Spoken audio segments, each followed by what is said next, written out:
bonjour à tous, j'espère que vous allez tous très bien et que vous profitez de l'élan créatif de la nouvelle lune en Vierge pour reprendre certaines choses en main. Cette semaine, nous allons découvrir ensemble donc le message de guidance pour la semaine du 17 au 23 septembre avec cette semaine le jeu de Victoria Frances. J'ai tiré pour vous les cartes 22, 15 et 4. Voyons donc ensemble ce que ces cartes nous racontent et ce que nous pouvons en tirer comme guidance ou comme conseil pour cette semaine. Tout d'abord la carte 22 qui s'appelle la prisonnière du matin.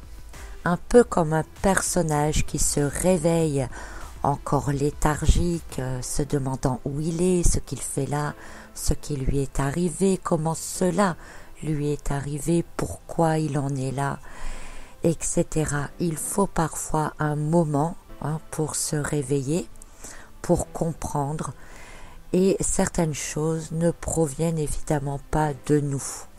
Nous ne sommes pas responsables non plus de tout, bien qu'on est responsable de beaucoup.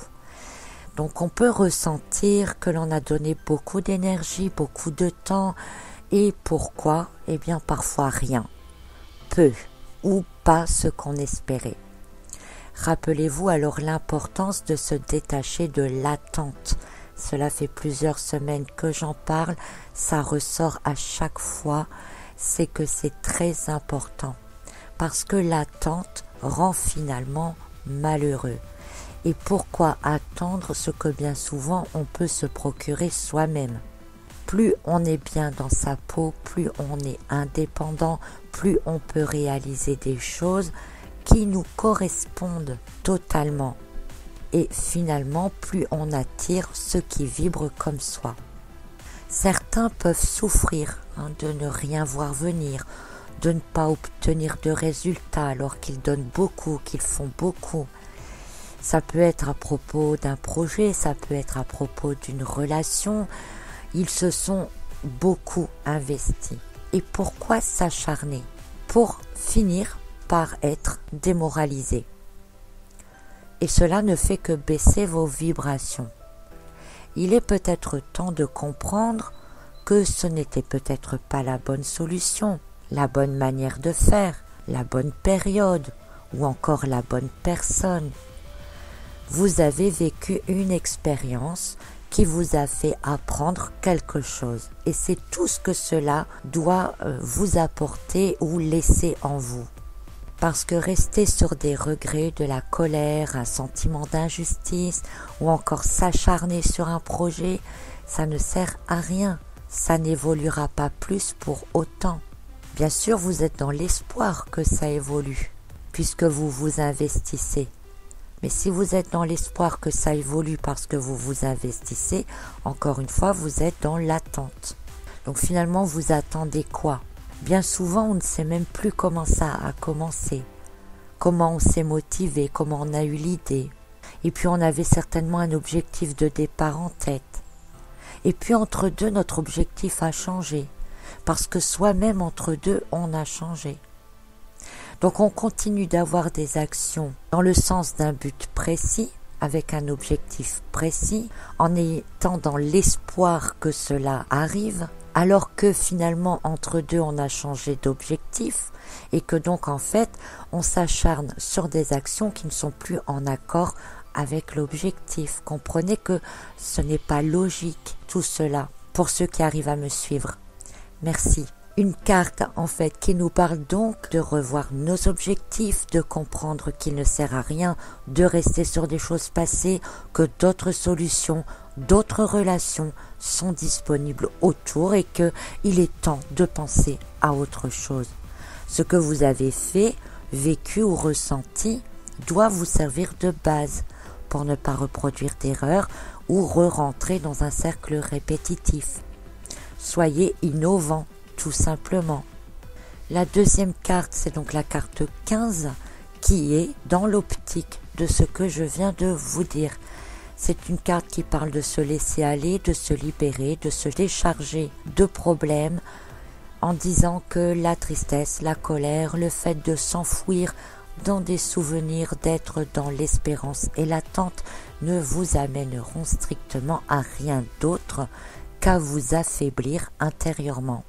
Et parfois même cet affaiblissement peut se faire ressentir physiquement. Et vous l'avez certainement déjà tous ressenti. On a moins d'envie, on déprime, on peut même déclarer certaines maladies. Donc on ne peut pas fuir toutes ces responsabilités et ces contraintes, mais on ne doit plus crouler ou s'écrouler par tout ce qui nous tombe dessus.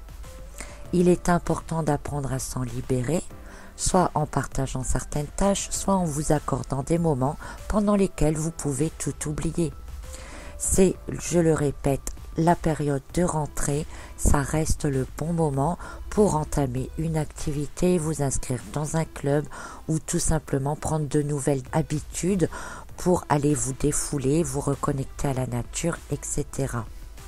Le principe est de quelque part utiliser cette énergie qui vous détruit ou qui vous ronge, la déprime, le stress, etc. Ce sont des énergies qui vous détruisent pour finalement concentrer ces énergies et en faire quelque chose de constructif.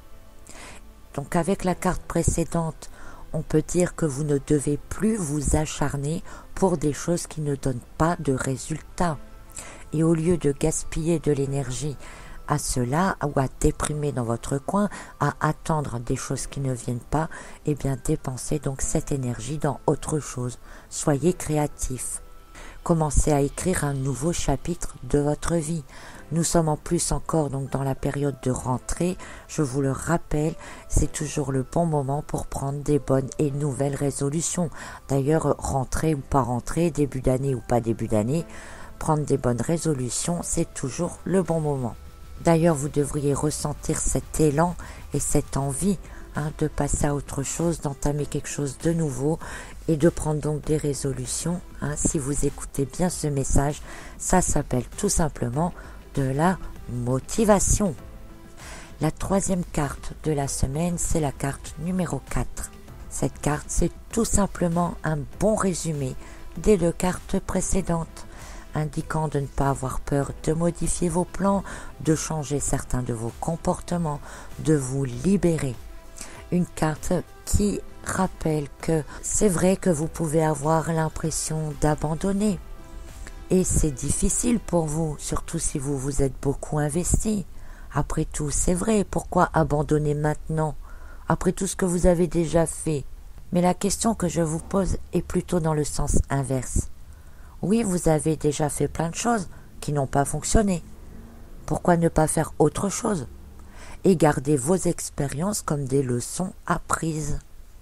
Ne pas rester déprimé sur des expériences ratées. Les prendre comme base pour faire autre chose et évoluer autrement. Une carte et un message de la semaine qui vous invite à tout simplement réfléchir à l'envers de tout ce qui vous a été enseigné.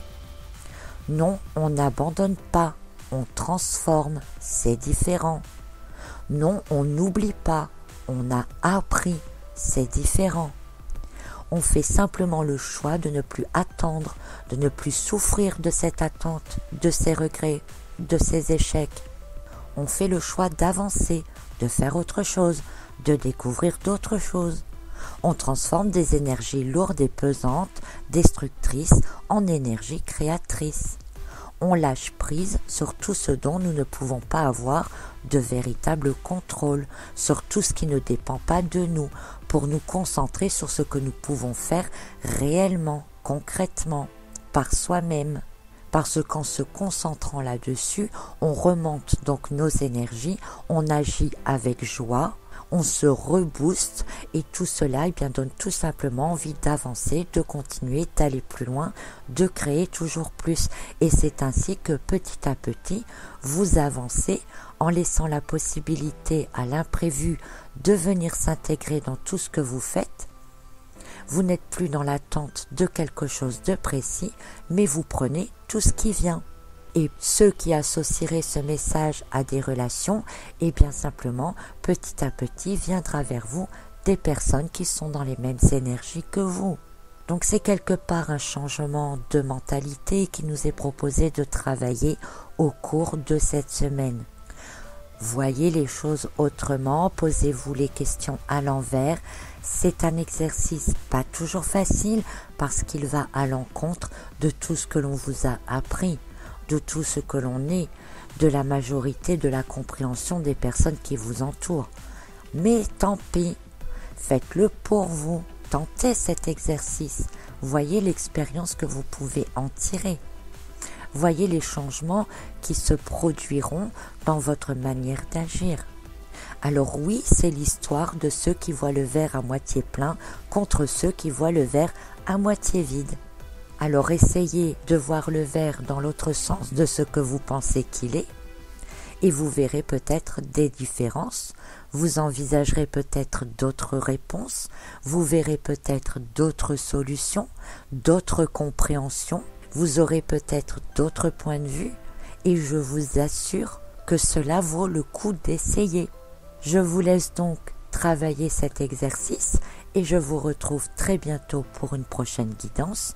Belle évolution et belle transformation à vous. À bientôt.